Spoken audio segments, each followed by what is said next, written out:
So, hello everyone. Hope you all are doing well. As you all know, yesterday we completed the part one. Now, come to the part two, the Sehnai of Bismillah Khan.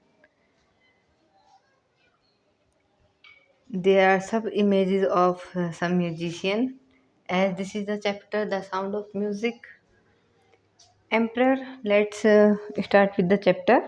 Emperor Aurangzeb banned the playing of a musical instrument called pungi.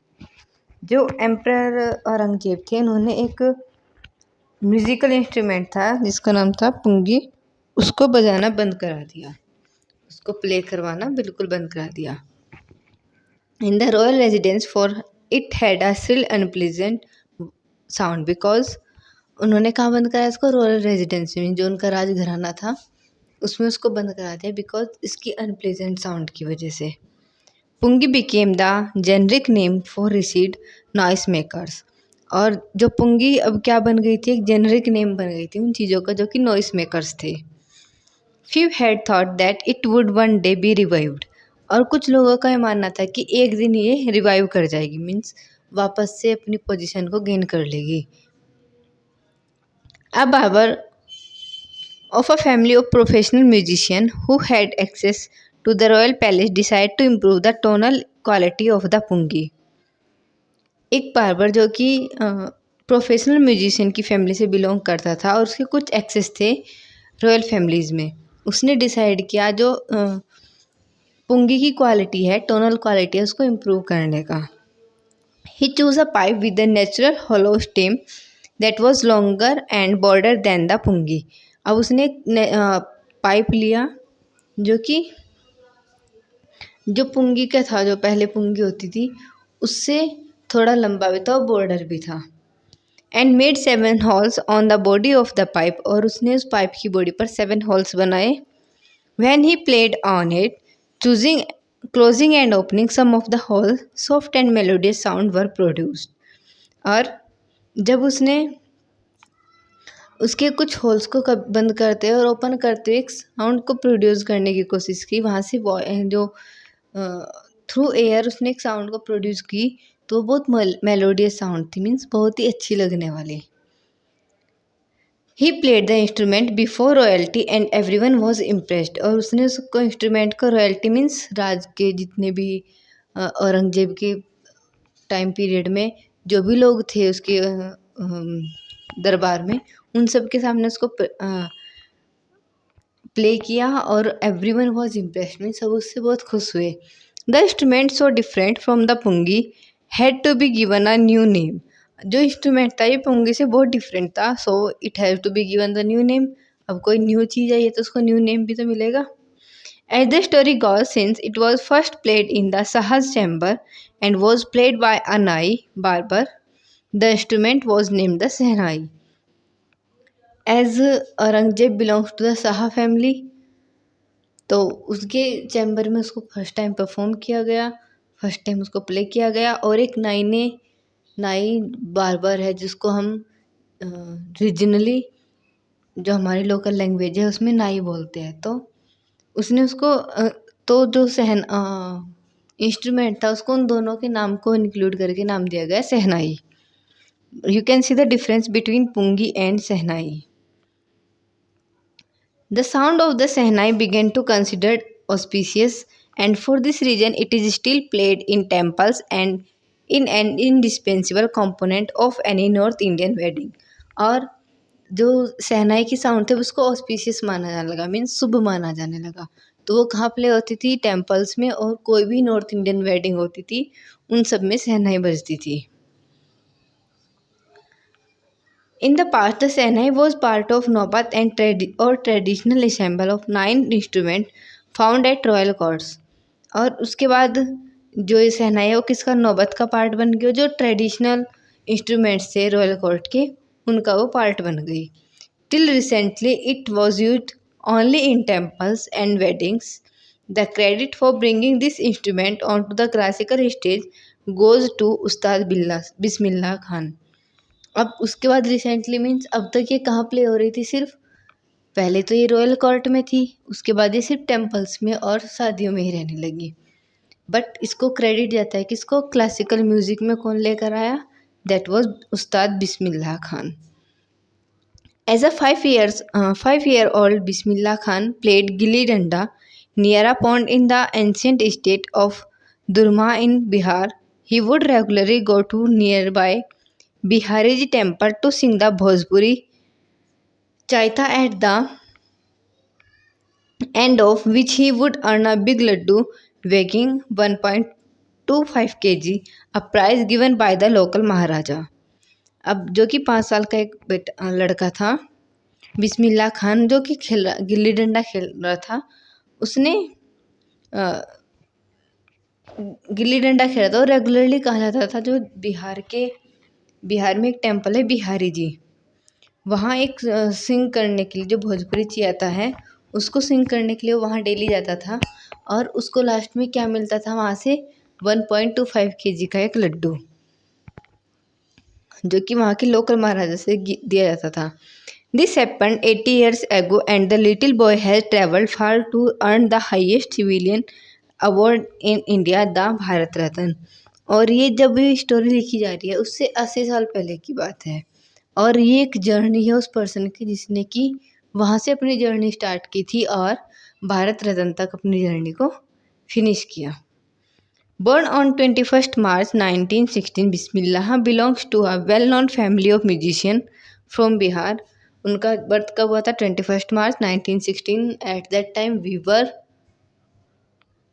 Colonised with by Britishers ने हमें हमारे ऊपर अपना rule चलाया हुआ था that time.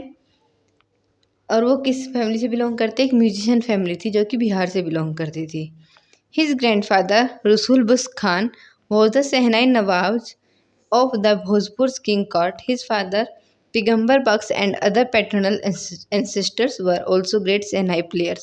उनके जो दादाजी थे रसूल बख्श खान, वो जो नवाब थे भोजपुर किंग कोर्ट में वहाँ पर शहनाई प्ले करते थे, शहनाई नवाज थे। उनके फादर जो थे पैगंबर बख्श और अदर पैटर्नल एंसेस्टर मीन्स जो फादर की साइड वाले एंसेस्टर्स होते हैं, एंसेस्टर मीन्स जो हमारे पूर्वज हैं, पापा दादा परदादा, उनसे भी ऊपर जो भी ग्रेट ग्रैंड फादर जो भी हम कहेंगे वो हमारे एंसेस्टर्स हैं। जो फादर की फैमिली से बिलोंग करते हैं उनको बोलते हैं पैटर्नल। वो सभी ग्रेट शहनाई प्लेयर्स थे। The young boy took the music early in life at the age of 3 when his mother took him to his maternal uncle's house in Banaras, now Varanasi. अब जो ये यंग बॉय था उसने बहुत early as में अपने music को सीख लिया था जब उसकी मदर उसको उसके मैटरनल अंकल मीन्स मामा के घर लेकर आई बनारस, जो कि अब वाराणसी कहा जाता है। Bismillah was fascinated watching his uncles practice the shehnai. और जो बिस्मिल्लाह है वो फैसिनेटेड थी मीन्स बहुत सरप्राइज होते थे अपने अंकल की या मामा को। इंग्लिश में हमारे सभी रिलेशन सिर्फ अंकल और आंट तक ख़त्म हो जाते हैं। In Hindi we have so many relations, here is his मामा। वो प्रैक्टिस कर रहे थे शहनाई की। सुन Bismillah started accompanying his uncle Ali Bakhsh to the Vishnu temple of Banaras where Bakhsh was employed to play the shehnai. अब जल्दी ही जो बिस्मिल्लाह है उसने अपने अंकल को फॉलो करना स्टार्ट किया शहनाई प्लेइंग में, जो कि बनारस के विष्णु टेम्पल में शहनाई प्ले करने के लिए एम्प्लॉय किए गए थे। Ali Baksh would play the Sehnai and Bismillah would sit captivated for hours on end। Slowly he started getting lessons in playing the instrument and would sit practicing throughout the day। पहले वो क्या करते थे, अली बख्श शहनाई play करते थे, वो उनके पास घंटों बैठकर उस शहनाई प्लेइंग को देखते थे। धीरे धीरे उन्होंने अपने लेसन्स लेने स्टार्ट किए, उनको समझना स्टार्ट किया कि कैसे शहनाई को प्ले करना है। एंड देन वो और उसने अपनी फिर प्रैक्टिस स्टार्ट की through out the day means वो पूरा दिन प्रैक्टिस करते थे। 4 years to come to the temple of Balaji and Mangla Maiya and the bank of Ganga become the young apprentice favourite haunts where he could practice in solitude. और बहुत सालों तक बालाजी एंड मंगला मैया का जो मंदिर है जो गंगा के किनारे पर है, वो उनके लिए एक उनका फेवरेट हंट बन गया था, मैं एक फेवरेट प्लेस बन गया था जहाँ की वो सोलिट्यूड में अकेले शहनाई प्ले करते थे। The flowing waters of the Ganga inspired him to improvise the invent rags that were earlier considered to be beyond the range of the Sahnai। और जो गंगा का फ्लोइंग वाटर था वो उसको उनको इंस्पायर करता था वो सब राग गाने के लिए, जो कि पहले सोचा जाता था कि शहनाई से हम प्ले ही नहीं कर सकते। At the age of 14, Bismillah accompanied his uncle to the Allahabad Music Conference। जब वो 14 ईयर्स के थे तो उन्होंने अपने अंकल को फॉलो किया, कहाँ, इलाहाबाद म्यूजिक कॉन्फ्रेंस के लिए। At the end of his recital, Ustad Fayyaz Khan patted the young boy's back and said, "Work hard, you shall make it." अब वो कहते हैं जब कॉन्फ्रेंस ख़त्म हुई तो वहाँ जो उस्ताद थे, उस्ताद फैयाज़ खान, उन्होंने उसकी कमर को पैट किया, मीन्स शाबाशी दी और उससे कहा कि हार्ड वर्क करो और तुम इसको जीत सकते हो, तुम इसको कर सकते हो। With the opening of the All India Radio in Lucknow in 1938 came Bismillah big break. He soon become an often heard shehnai player on radio.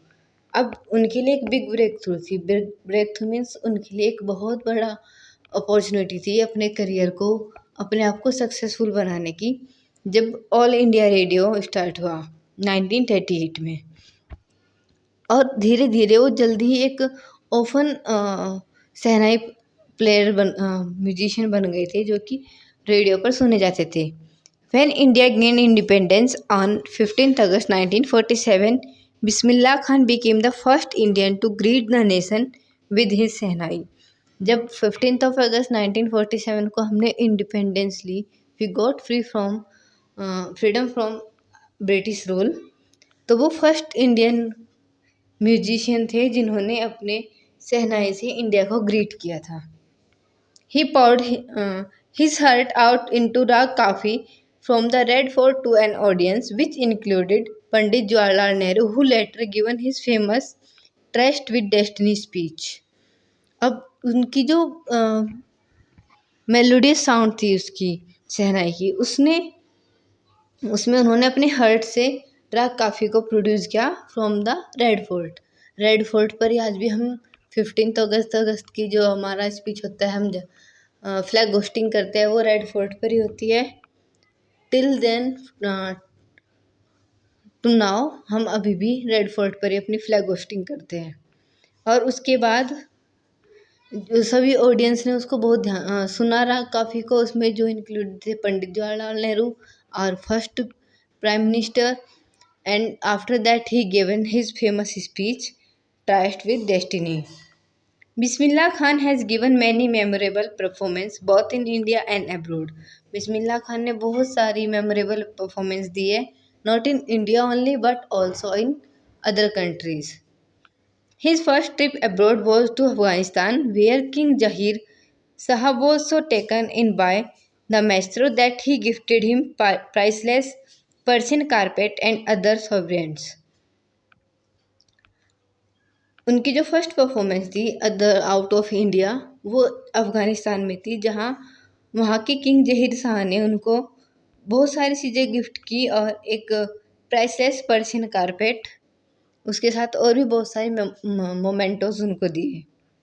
The king of Afghanistan was not the only one to be fascinated with Bismillah Khan's music.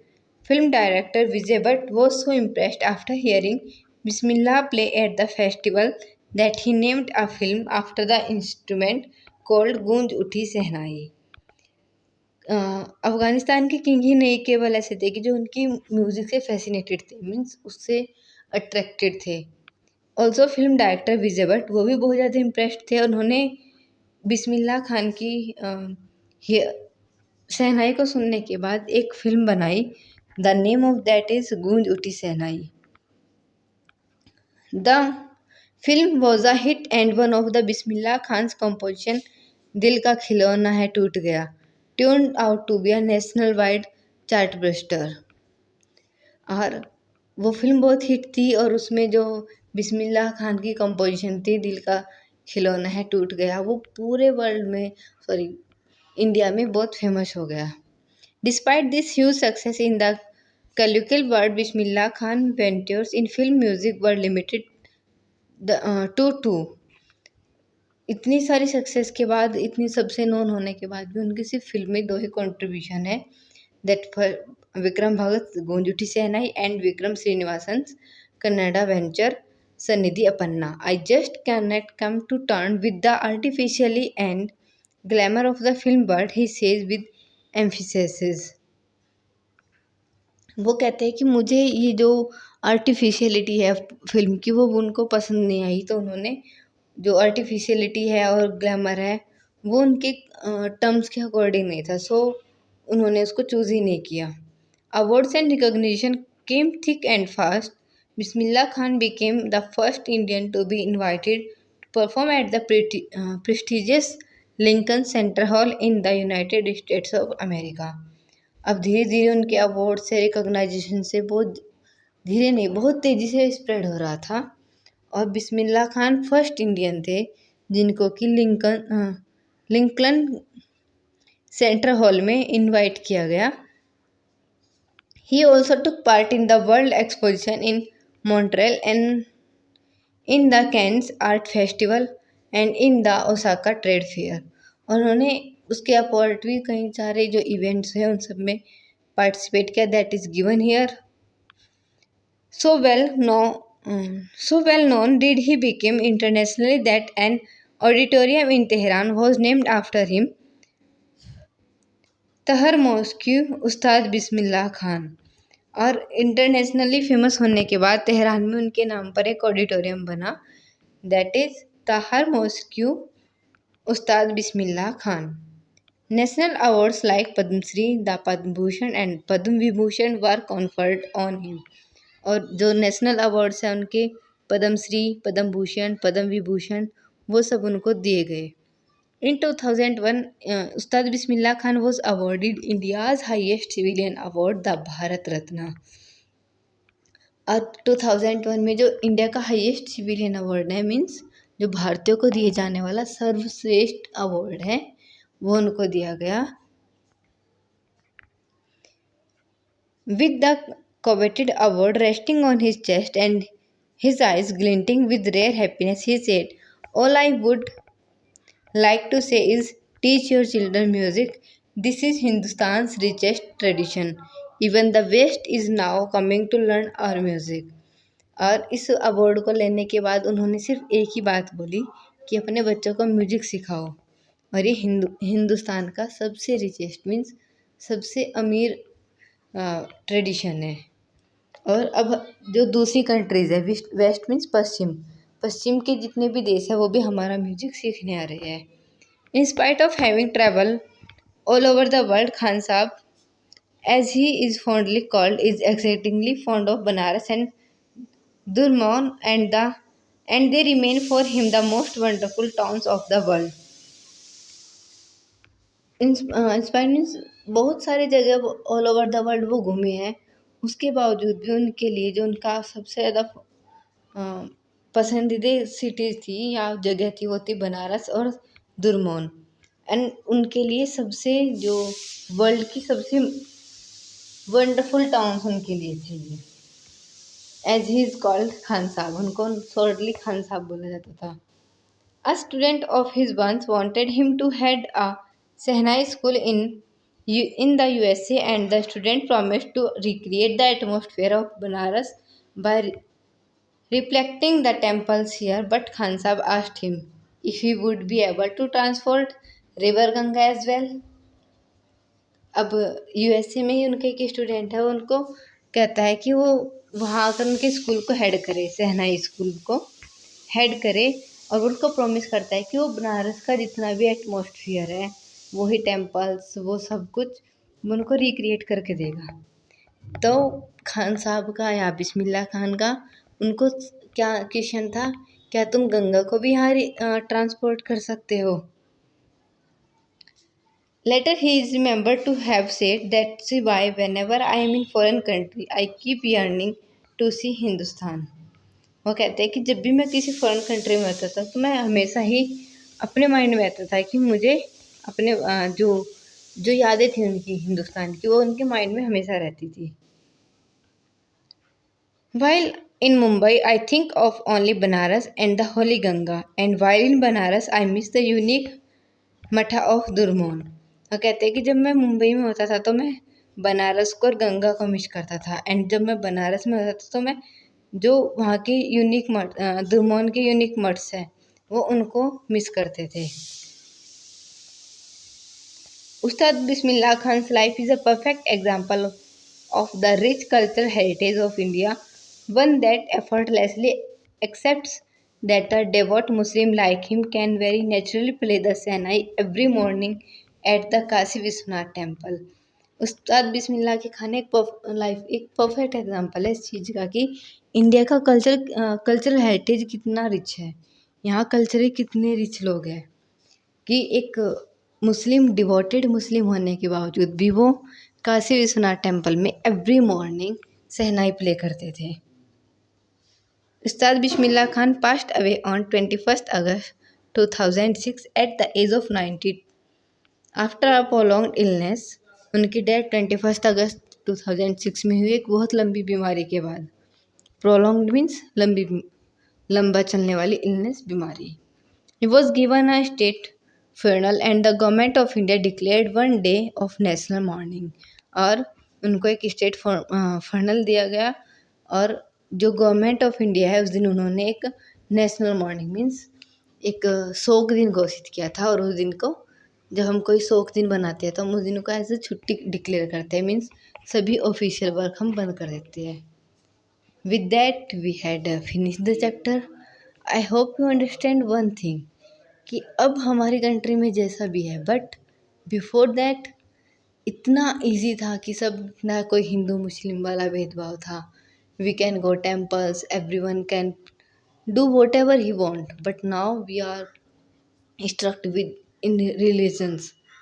So take a lesson from him कि we have to enrich our country so that we have to come together. Hope you all understand and read it and listen it at least twice. Thank you all of you.